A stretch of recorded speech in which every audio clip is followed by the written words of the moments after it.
Greetings, everybody. We're just going to give it a couple of seconds here to let people get in, and we'll begin just shortly. This is Equipping the Saints, Christian formation today, Christian formation through the phases of the pandemic. I'm glad you're all here. Thank you. And we'll get started in just a couple of moments.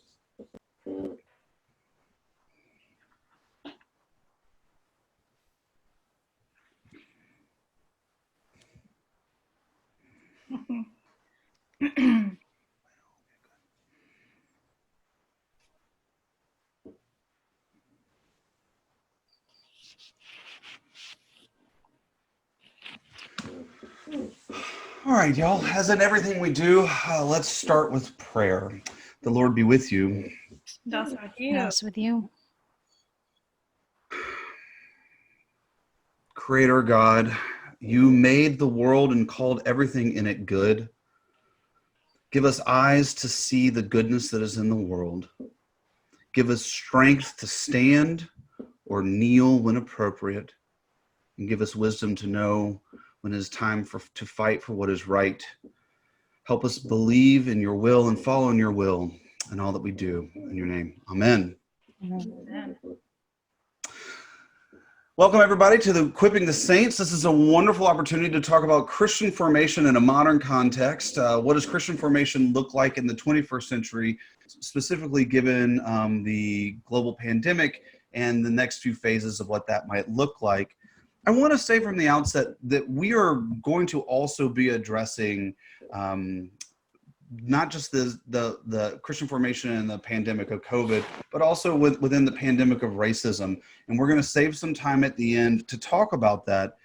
As the presiding bishop once said, sin is a lack of formation and racism is a sin. So therefore, racism is a lack of formation.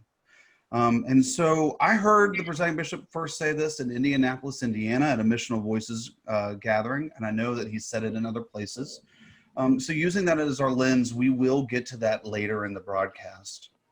First, I just want to say a welcome to all of our panelists here. My name is Bill Campbell. I'm the Director of Institutional Advancement of the Episcopal Church Foundation. I'm honored to have as my colleague and friend Melissa Rao, the Director of Partnerships and New Initiatives. We're also joined by Miriam McKenney, who's the Director of Development and Missional Engagement at Forward Movement, as well as being the Director of Youth Ministry at Calvary Episcopal Church in Cincinnati. Victoria Hopez is with us, who is the Director of Youth Ministry at Resurrection Lutheran in Indianapolis. And then always an honor to be joined by the formidable Wendy Barrie, who is an editor at the Church Publishing Group, and that is a title I'm still getting used to. And Wallace Benton, assistant to the Rector for Youth Ministry at St. David's in Atlanta. And Reverend Abby Vanderbrug, thank you so much for being with us. You're the Director of Children and Family Ministries in Greenwich, Connecticut. So I'm also going to give everybody a chance to just kind of say a few things about yourself. So we're going to go around and we're going to introduce. And now let's see, on my screen, it's Wallace, Miriam, Abby, Victoria, Melissa, Wendy. So we'll go in that order. I hope y'all remembered it. Who are you? What's your context? And most importantly, so that's quick. Most importantly, what are you seeing that looks like it's working now, or what looks like you think will pay off in subsequent phases of the pandemic?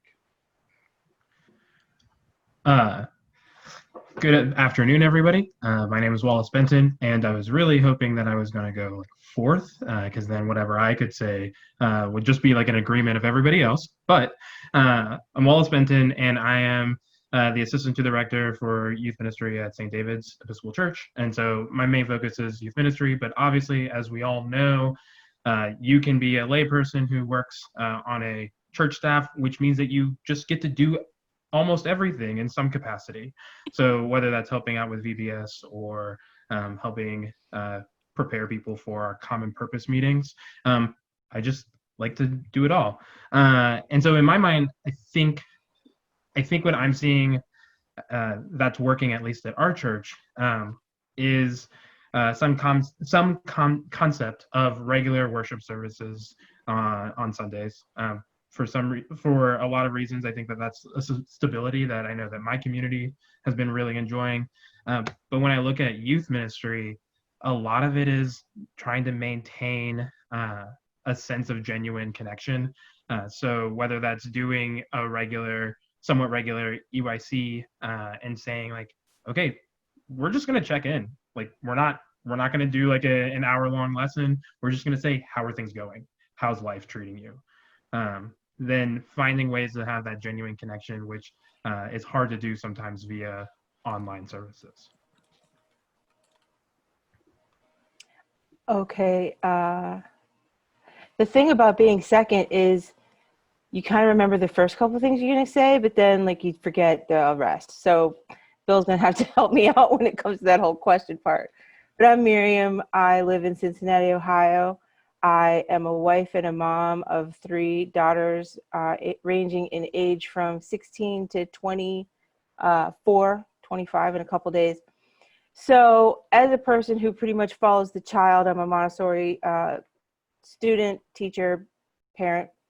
I think that I have followed the formational journey of my kids and then myself as I figured out what I had missed through some years of my life. So my thinking right now on what was now see, tell me what the question was so I don't screw it up. So no, that's great actually. So what we're looking at is what are we seeing that might be working now, or what do you think might be working in subsequent phases? Okay.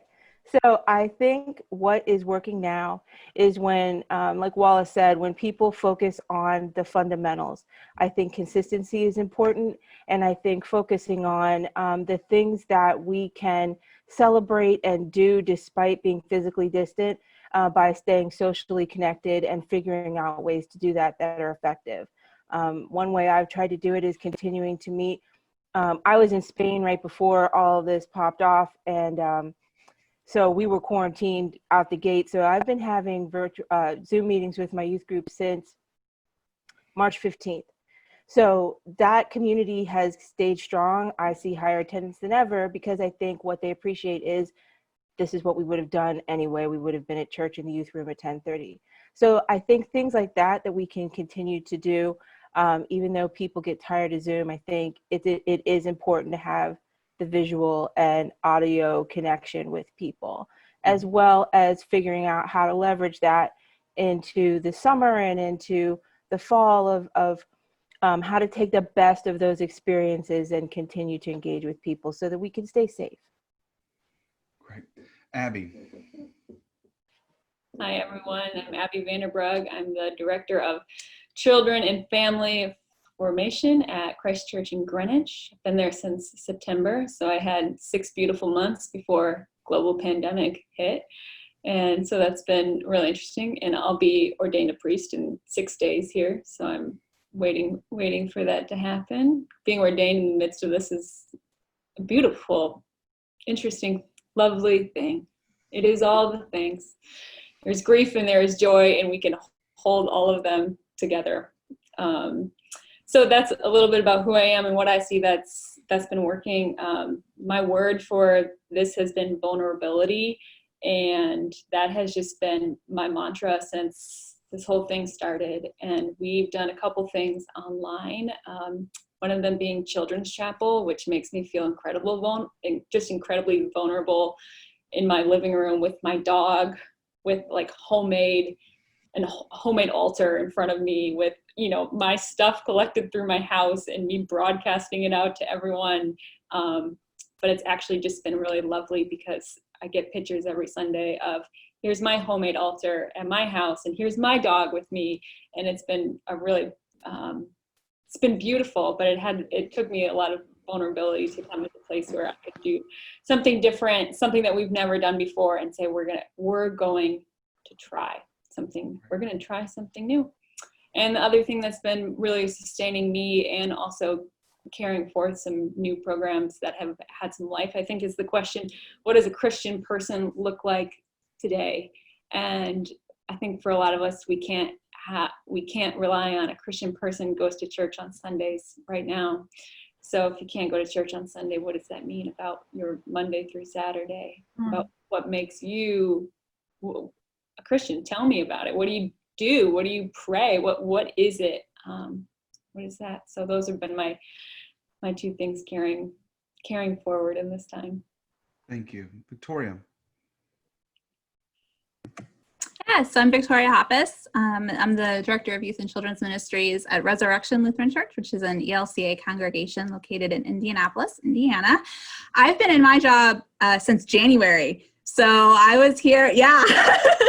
So it was about 2 months in when all of this hit, and still in the phase of getting to know people. But I will say that one of the things that I've noticed over the last few months is all of the creative ways in which we've been able to connect with not just our children and youth, but also with our congregation overall, right? Through, the ways we've been able to innovate worshiping together over the internet, to the Zoom calls, to letters and checking in and phone calls and porch, surprise treats on doorsteps, all of those ways we've, still been able to keep up community and let people know, like, we're here for you through this, no matter what. And that kind of community building, I think, and as has been mentioned before, that consistency and just being present and just showing up, I think for all ages now more than ever, moving forward, like being able to see that continue in various ways. And then also getting creative and innovative as well for me, and the ways that we get to still do some of the things that we love and that we're good at doing. We're just not doing them in the church building as well, and being able to do some of that revisioning together and say, what is it that's important, and what do we get to provide people now that is still like what we could do before, but also we're just rethinking it in a new way. So That's exciting. Melissa. Yes, hi, I'm Melissa Rao. I'm the Director of Partnerships and New Initiatives at Episcopal Church Foundation. I also come alongside and help Be Forma, the great network of Christian education for the Episcopal Church and beyond. I've done children's, youth, and family ministries for about 20 years, yet I've also led a number of adult small groups on discipleship and Bible study and a whole number of things. So I kind of like piecing it at the lifelong spectrum of what formation and discipleship is. One of the things that I have really appreciated in this time of pandemic is the spirit of experimentation. And we've accelerated a timeline. I think many of us in the formation world have noticed and recognized that Sunday school ain't it. It's a part of it, but it's not it. And much of it needs to happen at home. And so I've been really rejoicing and I've been gladdened by watching people really dig deep into their belief and how they live into it and how they practice spiritual practices at home with moms and dads and extended family and in community, both beyond the technology of Zoom or Facebook Live or just at their own homemade altar. It's been really cool. So that's what I hope we stick with that beyond wherever we're going. And Wendy. So I'm here in my little Brooklyn apartment wearing a headset because my husband is working in the bedroom and my son is working in his bedroom. And I am, I was 8 days into my new role at Church Publishing when I started working from home, much to my husband's dismay. But I have had 31 years now of experience in children, youth, and family ministries and some adult formation. And so it just felt time to try something new. And as you may already know, I have a book called Faith at Home. And so, Melissa, I have been very, very excited that people are finally having to take this seriously. We've known for a long time, we have 40 years of demographic research, longitudinal research across denominations, across the country, across not only the church here in the West, but certainly we're seeing it we've got some wonderful examples in the Anglican Church in Africa. We've got examples, of course, from Europe, and we've long had fabulous examples of the strength of faith at home in our South American churches. Faith at home is something that I think parents need a lot of support and encouragement in, but we know very clearly that parents are their children's primary pastors, and the role that faith leaders play is very small in developing a lifelong, for children who are developing a lifelong faith. So it's been really exciting to me that people are starting to have to deal with this. And I'd like to see that continue. The book I'm working on next is called The Church Post Sunday School. So I think a lot of what I'm seeing now is giving me all kinds of new insight and energy to the things I need to be paying attention to as I write this. That's awesome, y'all. And I want to touch on a few things that you said, but the first is that, like, Melissa, don't be in a hurry to completely just destroy Sunday school and blow it off the face of the earth now. I mean, it is a wonderful opportunity for Christian formation. I'm sure we all agree. Did I say that? No, I'm teasing. Good. Part of it. It's part of it. Abby, you mentioned vulnerability, and I love that. The word that I keep, or the phrase I keep coming to with during the coronavirus pandemic and crisis is not so much a change agent, but an evolutionary accelerant. And so when you're talking about vulnerability, you were talking about it from your own perspective as a leader. But kind of tying back to something that Melissa and Wendy were saying about faith at home, I think we're also asking a lot of our parishioners, not just parents, but people who are trying to grapple with their own faith to kind of tackle their own vulnerability in this as well. And I wonder, for those of you who have been doing a lot of discipleship, I call it discipleship, Christian people, Christian persons, but just, people who are trying to tackle discipleship at home without necessarily the benefit of the in-person faith community, how much vulnerability are we hearing them express?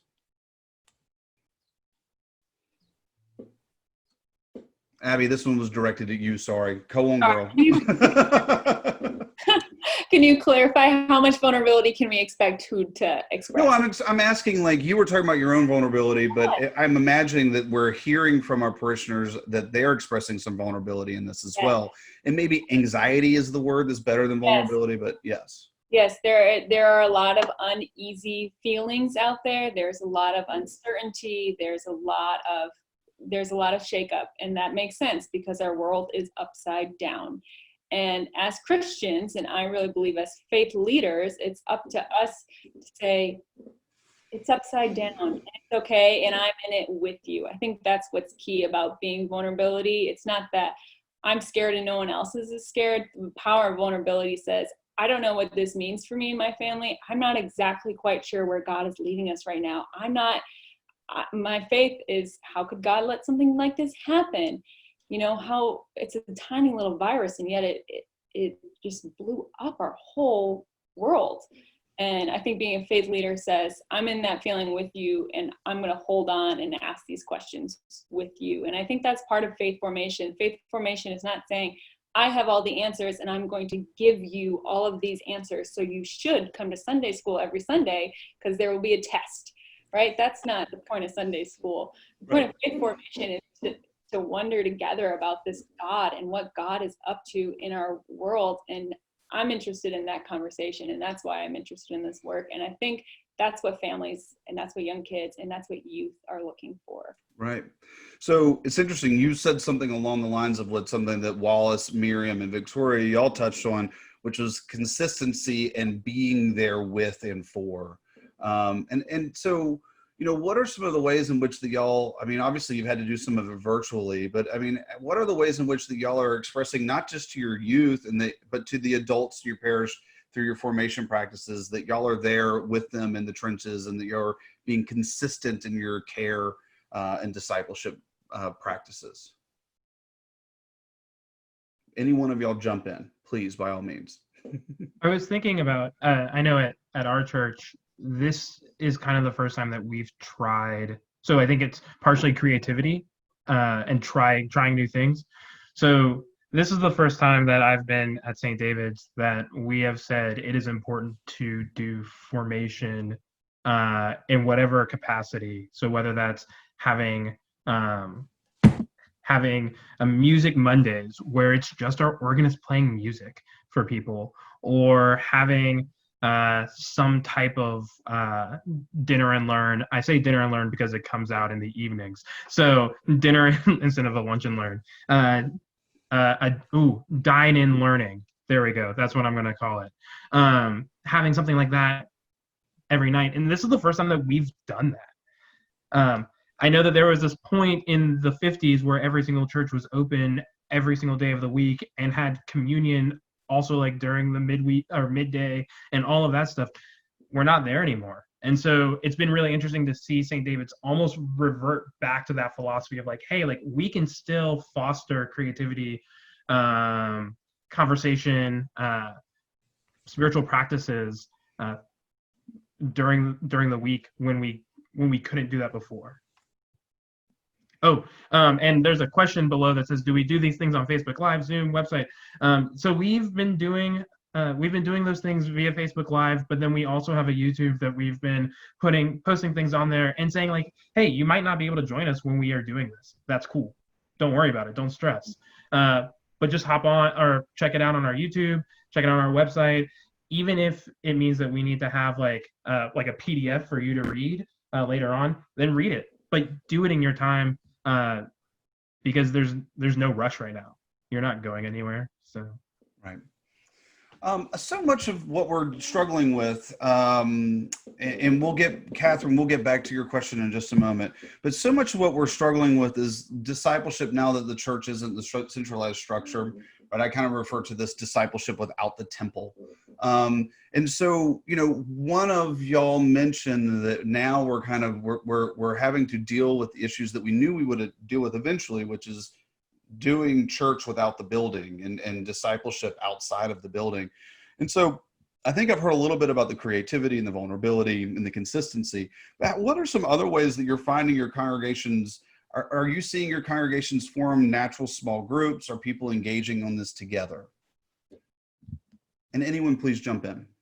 We have been doing morning prayer every week or every day of the week, so Monday through Saturday, and it's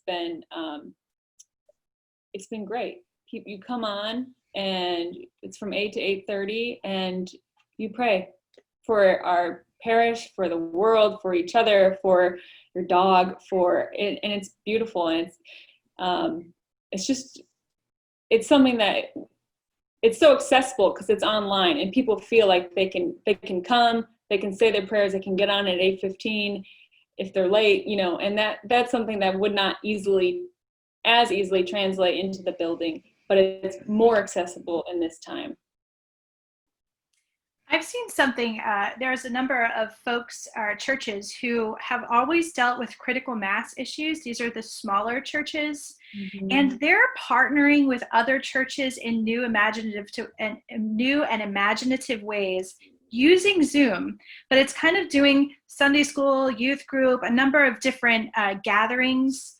But for some reason, because it's not at the facility, many people are finding collaboration and partnerships much, much more compelling and easier to live into utilizing this virtual space.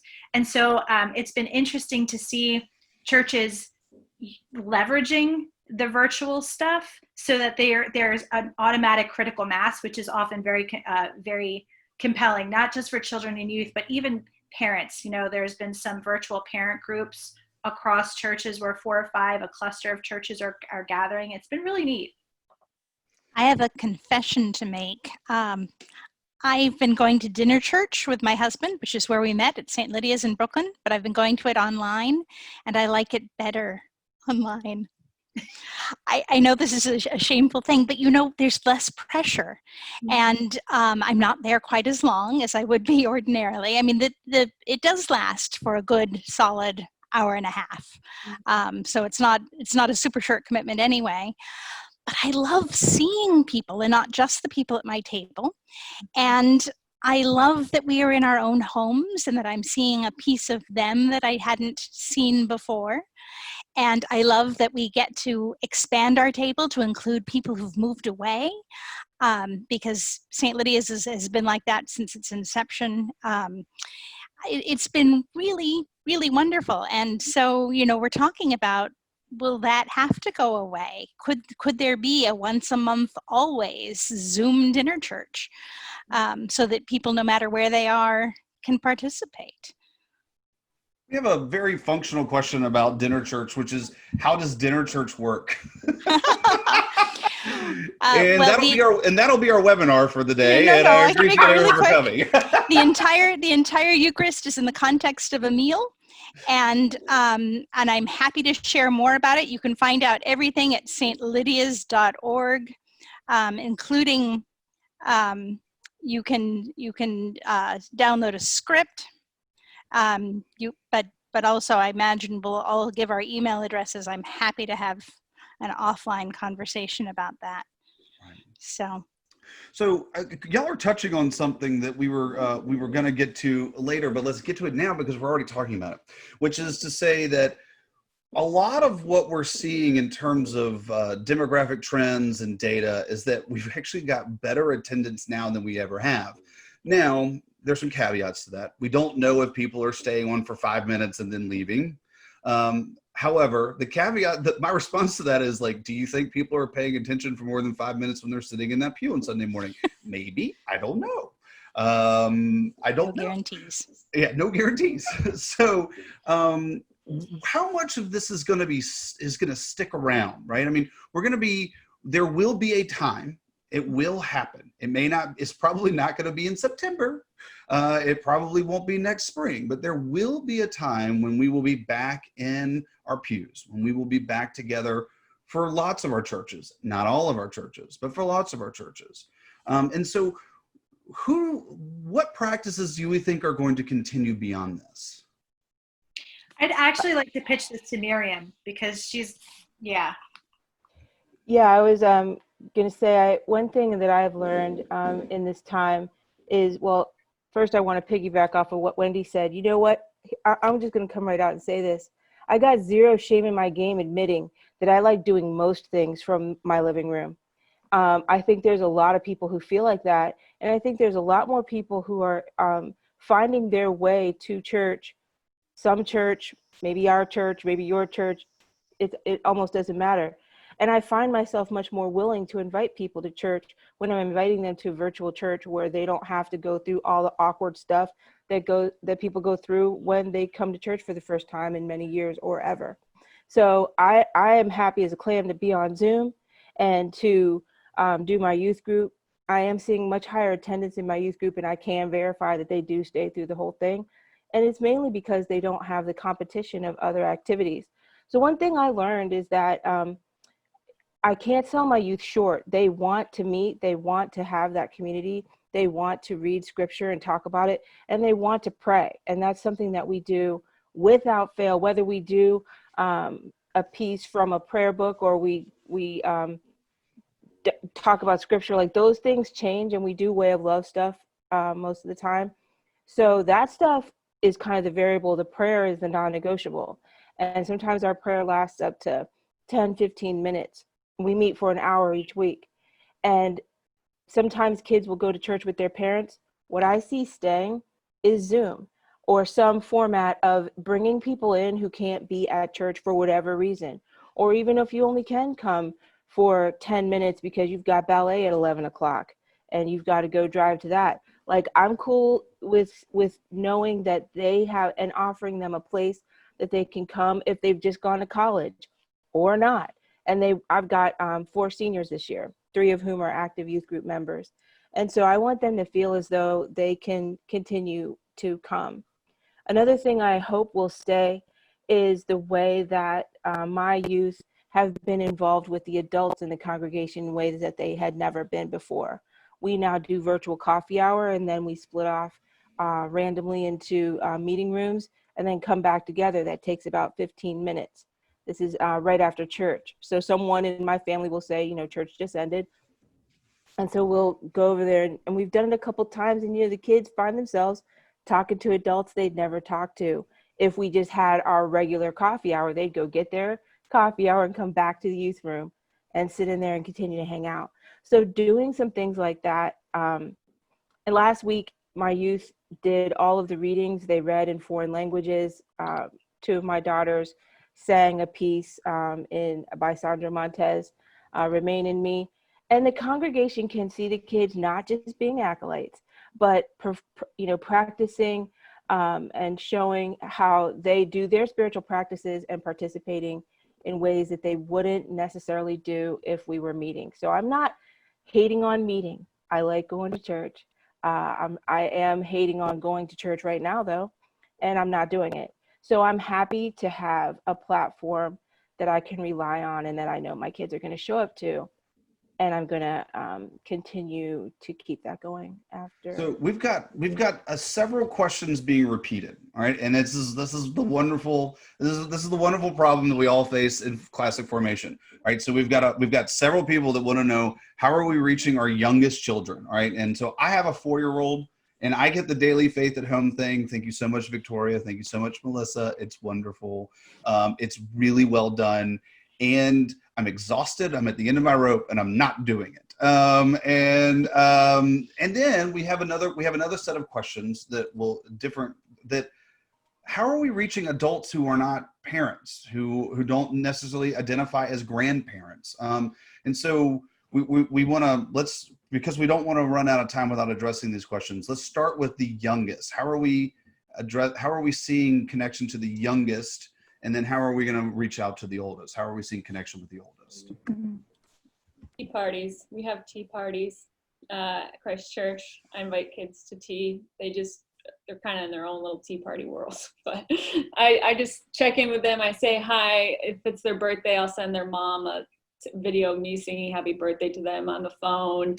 I try and keep in regular contact with them. But I can understand from the parents' perspective of feeling like, how much longer can I keep going with this, and feeling kind of burned out. And another really cool thing that we've been doing with the little tiniest kids is they've been drawing pictures and then sending them to our oldest parishioners, which makes people feel good on both ends of the youngest and the oldest. We usually get at least, we've done 2 rounds now. So you send a scribble or a picture or a note or something to an old person, it makes everyone's day. Victoria, you were going to hop in. Cameron, you asked, is there a link to Way of Love? If you Google Way of Love, you will see the Episcopal Church's hub for Way of Love resources. You will also find a wonderful music video of the song The Way of Love by Cher. It is delightful. Victoria. Yeah, I'd say one of the things that I did early on, and I'm actually about to do another round for the summer, is I wrote notes to all of the children and youth in our congregation, even down to the youngest ones, right? So I sent all of them a card that included just some fun little goodies, like a friendship bracelet and some stickers or a coloring page, or like something that says like, hey, I know I'm not seeing you right now, but here's some mail to just brighten your day and to say that we miss you. And I'm going to do another round of that this summer. And we got really, really great response from our families about that, because one, the kids loved getting something in the mail. And we were also able to get some of our like Sunday school teachers and other leaders in the congregation to write some notes too. So the kids were getting those things, and they were getting these consistent reminders of their community and how much they're loved, even if they're not in a classroom together. So that was one thing that we did that went over really, really well, that I'm excited to continue on, right? When we talk about what are some of the things that we want to do moving on, I've already decided, like, even if we are meeting back together in the building and doing that kind of community, like doing things like sending birthday cards or thinking of you notes or stuff like that in the mail, like that's a practice I want to continue, just because it really brightens someone's day and reminds them that you are there and you're thinking about them. And if you're like me and you have horrible handwriting, you can always hire people to write notes for you. It's wonderful. I think it's important, Bill, that we talk about households and not just families, because everyone can see themselves as a household, and even if you're a household of one, and a lot of what we think of as being necessary for children, giving them some tangible objects like this little olive wood holding cross, you know, adults will benefit from this as well. I mean, there are plenty of things that I am drawing people's attention to on my blog, which is going out weekly with Melissa's Faith at Home, Melissa and Victoria's weekly Faith at Home email, that is meant for adults to help their prayer practices and to give them some breathing room and some ideas for, you know, meditation. There's lots of, we all need the tangible, not just the intangible, not just the Zoom calls. We all need to be connected to, in some way, the physical and the relational. This is please, Wendy, that's an excellent point. And one of the reasons why I love having youth ministers talk about intergenerational faith formation is that because of the cycle of the way the church often works, people come back as adults and even older adults with the same questions that our youth are struggling with, right? And so it's important that we not just say, well, youth ministry is one thing and adult formation is another. The theological problems are very similar, and they remain similar for most of our lives, which is important. And so, Wendy, thank you for naming that. The other thing, we had a couple of points up here. Sue Van Os was asking about a question based on what Lene Hendelson-Peterson put up on here, which is that the Tucked In bedtime stories that's run by mostly Episcopalians is an excellent resource. She put a link to the Facebook up there. And Sue just asked if reading storybooks online violates copyright. There are publishers who have granted blanket permission to read picture books online during this pandemic. Now that will end, and they will end it probably before this pandemic truly ends. Wendy, you're in the publishing world. You have been for all of a month, but you know this better than we do. But there are some publishers that have granted blanket permission.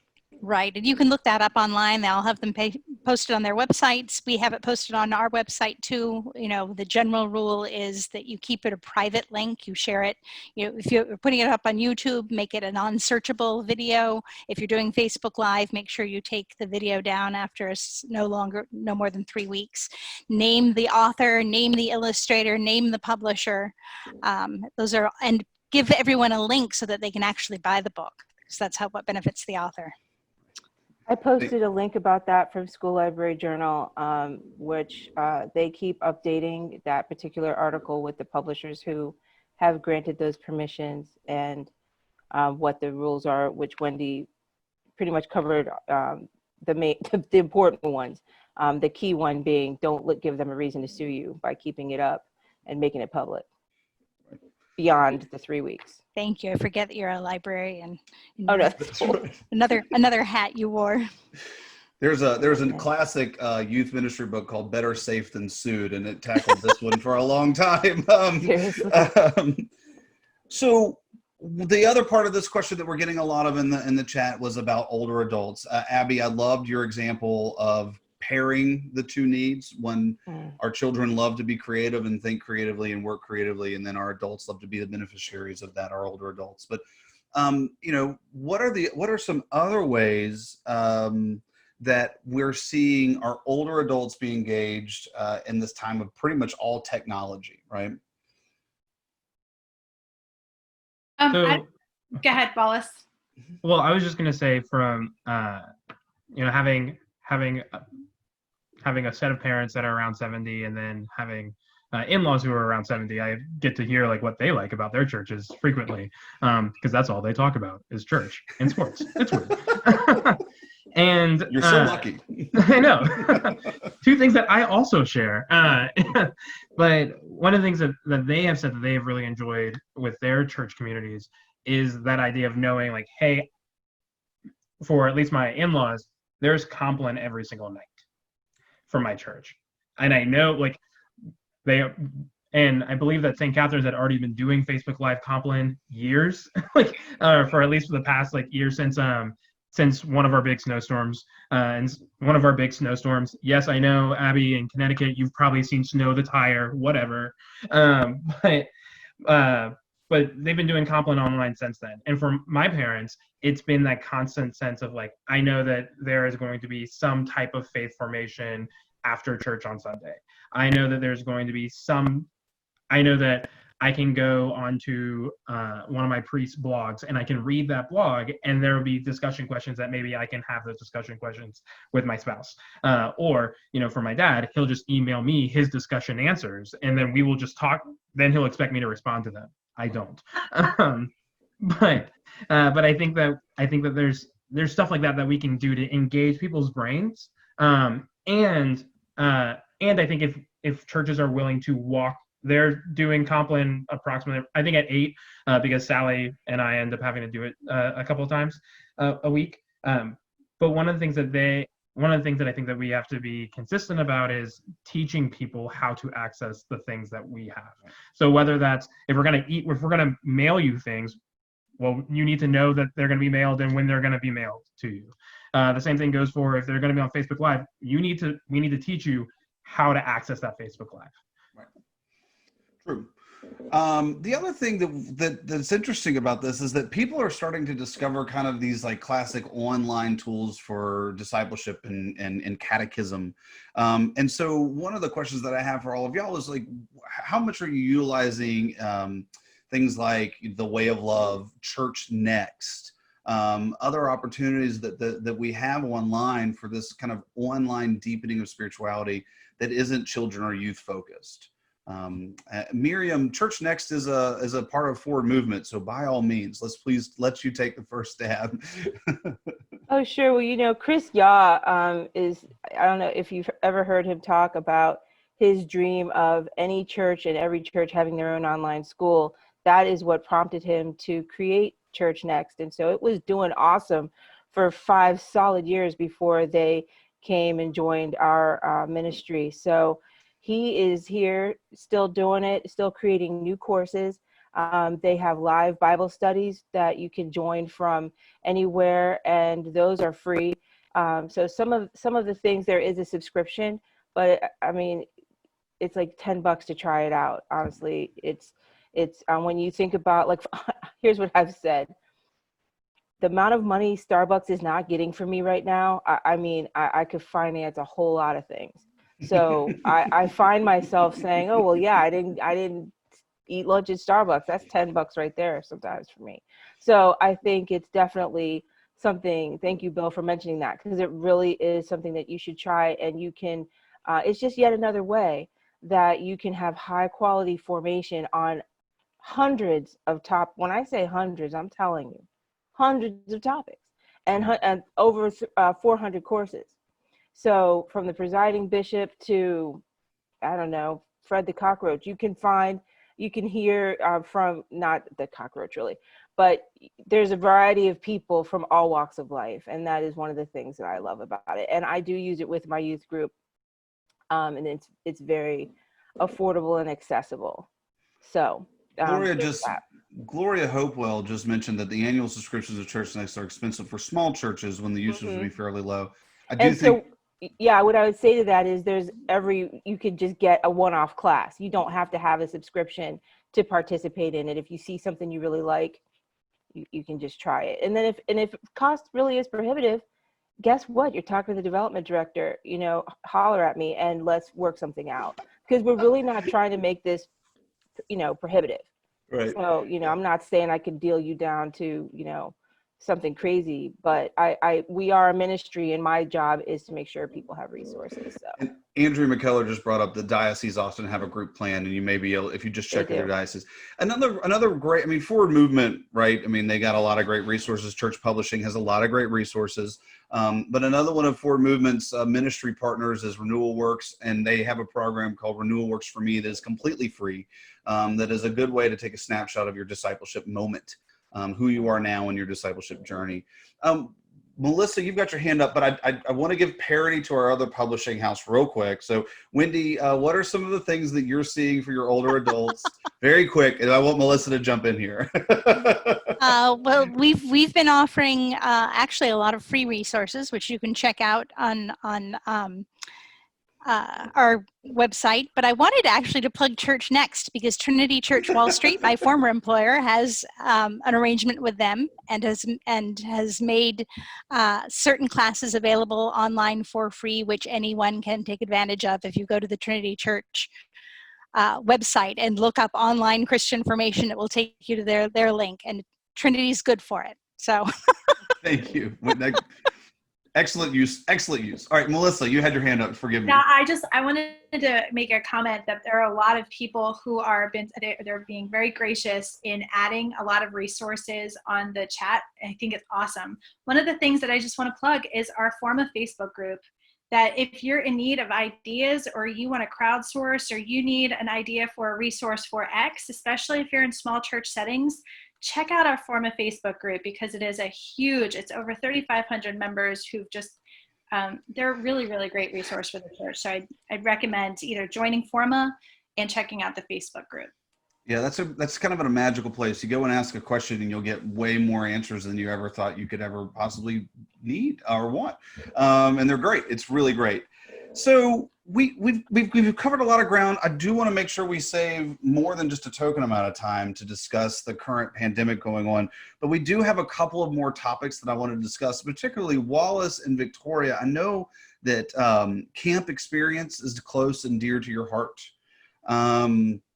And I just want to know, like, we're going to have huge formational holes, not just in young people, but in our young adults and our older adults who work with camps. So what are ways in which y'all are planning to try to fill some of these formational holes that are going to be cropping up at the end as we move into the fall? I'm so glad you bring that up, Bill. And I'm glad that you also recognize that it's not just children and youth, but it's also the young adults who would be working on camp staff this summer too, right? Because I don't think we think about that portion of who's being affected. You know, one of the first things that I'll say is that a lot of camps, as they're making these decisions to not run programming or not run traditional programming, they're making opportunities available. So one of the first things I would suggest is, if you don't know if your local camp or outdoor ministry is offering something, ask them, because some of them are offering things like Zooms or camp at home type things, or they're allowing people to come to their properties for family camps or smaller programs. There are a lot of different creative ways that camps are doing it. So I would start by reaching out to them first and see what they're doing. And if you're in a place where you could possibly help them come up with something too, you know, if you see a need in your congregation and you see a lot of kids who will be missing that, then find a way to partner with them too, because I think now more than ever, those ministries need the support of our parishes, and to know that we're also present and we're there alongside them. So that's the first thought that I had in my head. And then I'd say on the young adult piece, like, at least for me in my story, camp was a place where I did a lot of my own vocational discernment. And so what is a way that you could provide space to help young adults do some of that discernment that they would do at camp that they might not be doing that summer? So what does it look like to talk about, you know, what were some of the goals and some of the things that you wanted to learn this summer about yourself or your faith or your path wherever you're going, and then make space to accompany them to talk about it. Maybe it's reading a book together. Maybe it's finding ways to have them help you do whatever programming you're doing for your children and youth, right? Like utilizing that and lifting up those gifts and allowing them to explore them continually.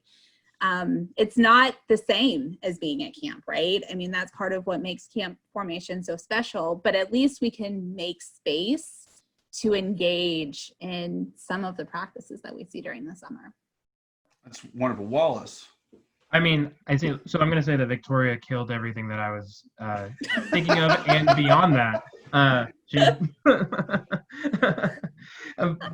So I guess I want to add on to it is, I think part of our camp's responsibilities, I guess my expectation for our camps is then to think about what does the future hold. So when we're looking at the future, maybe it means saying, hey, like it's a weekend in the middle of our off season, of our off year, and we can go back and socialize and do all the normal things. Why don't we have a senior session that's solely just for our graduating seniors who didn't get to have their last summer at camp? Like, start thinking about that now. Start planning some of that stuff now. So because I think that we have the time to plan that, we have the time to be creative about that, and also because I think that it ties into some of the loss that people are naturally experiencing.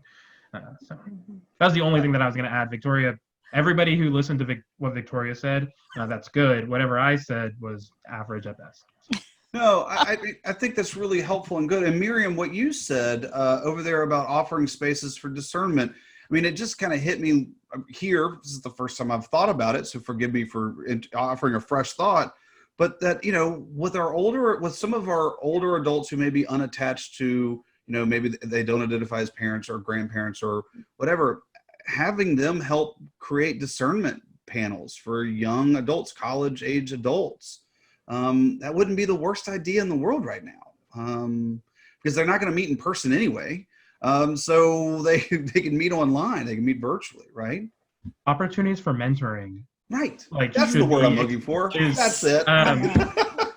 Should be like through the roof. I feel like I've been learning more from, once again, obviously my father and my father-in-law, but then also just from talking to people in my church about what are they experiencing. I think especially right now, how does that compare to maybe for some of my baby boomer friends? How does this experience? How does that compare to their 1960s, specifically like 1968 experiences? And so it's been really interesting to have some of those.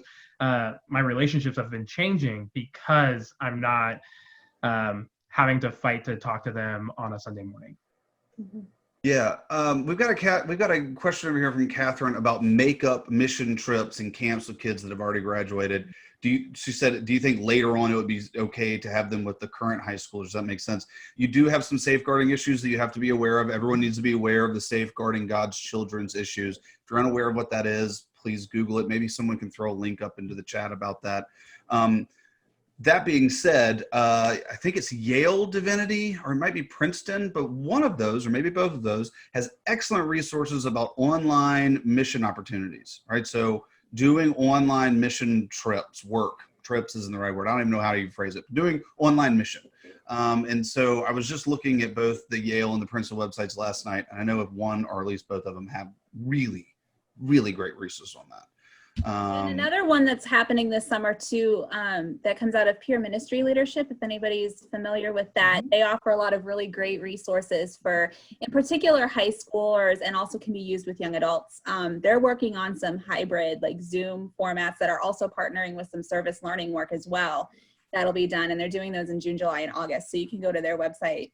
I'll post it in the link to the chat, but they're offering some really great opportunities. And what's cool about those is it's taken from a service learning perspective, but it's also building up some leadership facilitation skills for those as well. So that could be another option, and I'll find the link for you.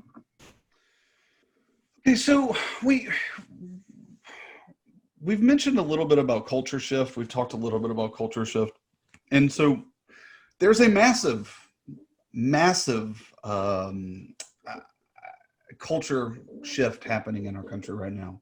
I hesitate to use the term awakening because for too many people in this country, this isn't an awakening at all. And with the death of George Floyd and the peaceful protests that have developed in response to that, we have a moment now to really think deeply about our individual roles to play in this, our individual responses to this, and collectively our congregation, and then more globally our denominational response, role, and responsibilities in this. The Episcopal Church, unfortunately, has been thrust right into the spotlight through the actions of the current administration. And we have all watched the presiding bishop respond, and Bishop Buddy in Washington, D.C. They have delivered an excellent response. But this is landing on our doorstep. This is becoming the Episcopal Church is having the spotlight shown on it. And so we find ourselves at a particular moment in time in history to tackle a formational issue around racism, and we're not together, right? So much of what we learn in Beloved Community, that wonderful, the wonderful resource that Beloved Community is to our church, is that we need to be together and we need to find brave space and we need to support one another, but we're not able to do that right now. And so I know that this was kind of a question that we brought to the game late here. However, what are ways in which we're finding ways to create that brave space through this online process? And then how are we planning to engage issues around George Floyd and our peaceful protest in response to that? Don't be in a hurry to answer, please, by all means. I want to say one thing first about the fact that we're doing this physically distant. Well, first of all, some people aren't. some people are physically protesting, and I am a person who does not do that, and I have my reasons, which I don't want to get into because we don't have time for that. But ultimately, I do have my role to play in all of this, and I have to say, as a Black woman, I'm thankful to be doing it from a distance. It is extremely difficult. I'm 53. So this is not my first time going through this. It is not going to be my last time going through this. And what happens in the Episcopal Church is when you're a Black, active, conscientious, fill in the blank, priest, lay person, it doesn't matter, deacon, the people are going to start coming to you, and people want to know, can I do this? Can I say that? What should I do here? How do I do this? And it's like, you want to know what? I deal with this every single day. And I don't sometimes want to talk about how to fix it because it's not my thing to fix. However, I do feel strongly that I need to be engaged and present and here to talk to you and walk with you and love you through this process because it's hard. So Frank, I am happy to be talking about these things virtually because I do a lot of this work, and when I'm physically there, it is so taxing on my person. And I just sometimes, so I feel like I'm going to be better for the fact that people can't, we're just not, the energy is not being transmitted physically, it's being transmitted auditorily and visually. So I just want to say that there's nothing wrong with that. I think that this is another opportunity to celebrate, even though we sometimes don't want to give ourselves permission to celebrate some things that this nightmare of a virus, and with so much loss and so much grief, there are things that we can celebrate, and God would want us to do that. So I'll stop there. Miriam, thank you for that. You bring up an important point that you touched on there, and it's the reason why the Charleston Forum gathering had Reverend Dr. Jennifer Harvey, which is that we need white people to talk to white people about these issues. We need to, when persons of color are willing to talk to us about them, we need to shut up and listen. However, the expectation needs to be that white people are going to educate white people on these issues as much as possible. Miriam did a great job there once again of lifting up the positive of not having to be in person, that it's exhausting, and we get the freedom of that. But what other ways in which are we seeing the opportunities here to engage on these issues from a distance? I have an opinion. I do think so often our churches are very intentional about their scope and sequence and the way they choose their curricula and what they're teaching all ages, children, youth, and young adults and adults. And I'm not sure that many churches have been very intentional or intentional enough. I think there's an invitation there, an opportunity to really engage dismantling racism content in their regular scope and sequence. And I just think that we just have to be more intentional and very committed to bringing that into our repertoire, if you will. We are about to publish the Dismantling Racism curriculum from Catherine Meeks and her Dr. Meeks and her foundation, and the good people of the Diocese of Atlanta. Training is involved. People will not be able to buy the curriculum unless they undertake training that the center offers. But we're really excited and grateful to be able to make that available. I was going to say, I agree with Melissa that now hopefully churches are taking the opportunity to talk, to share, to be open. I guess churches, I really mean congregations and members of the congregations. I think what tends to happen sometimes in a lot of Episcopal churches is very similar to in high school when you're sitting in history class and the conversation of slavery happens and everybody turns and looks at the black kid, or the conversation of, the Cherokees, they were expelled from Georgia, and then everybody looks to find who has the most Native American looking nose and looks to them. I think that this is an opportunity for lots of people to converse and to talk and to share and to give their thoughts. And I think that one of the conversations that I had with my supervisor the other day was that it's not just, we're not looking at like our clergy person who's in the pulpit to be the person who's talking, because usually that's not what we necessarily need to hear, especially when it comes to some of these conversations, whether that's racism, sexism, homophobia, etc. But I do think that it's time for lots of people to converse, whether that's having more panel discussions, so that it's not just one or two people saying, this is what I'm experiencing, or this is what I'm seeing, this is what I'm feeling. But for instance, Victoria to share what she has seen and what she has experienced, for Melissa to share what she has seen and what she experienced, just as much as Miriam. I think open discussion has to happen more. And then the second part of open discussion is then open listening and active listening. So I think this is the time where we should be doing that, finding more opportunities to do that.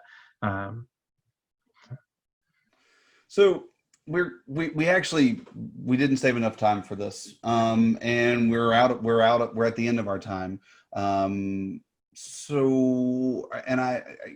We do need to discuss this further. I think that this is a great conversation to keep going.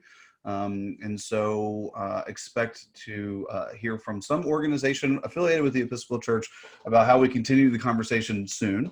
And I just want to lift up that there are all kinds of people posting resources, and then some of them were sent just to the panelists, and some of them were sent to the panelists and all attendees. We'll try to find some way to compile some of this from the chat box and produce some resources, as well as we'll follow up with some email contacts and ways for you to get in touch with people from the panel to continue the conversation. The main thing I want to do is just say thank you so much to each of you for your wisdom and your brilliance in your amazing work. Thank you all. Yay. I'll clap for you. You can't hear in my them. mind, everybody is clapping where they are. I'll clap for you. So let's close in a very brief prayer. And I want to pick on Victoria. Thanks, Bill. The Lord be with you. And also with you. So with you. Let us pray. Holy God, we thank you for this whole collection of people who have gathered together to talk and to share and to discern where we go, to celebrate where we are now and to look forward to the future. And as we go our separate ways today, I pray for each of our ministries and for the ministry of the church as a whole, as we continue to discern our voice and our presence in this world, and we help people continue to look for your love and your presence around us, and to continue forming the disciples who will move us forward and change the world. Ask all this in Jesus' name. Amen. Amen. Thank you, everybody. Thank you. The fact that you were here means that you take this seriously, and we appreciate that. Thank you. Bye, everyone. Blessings. Bye, all. Bye.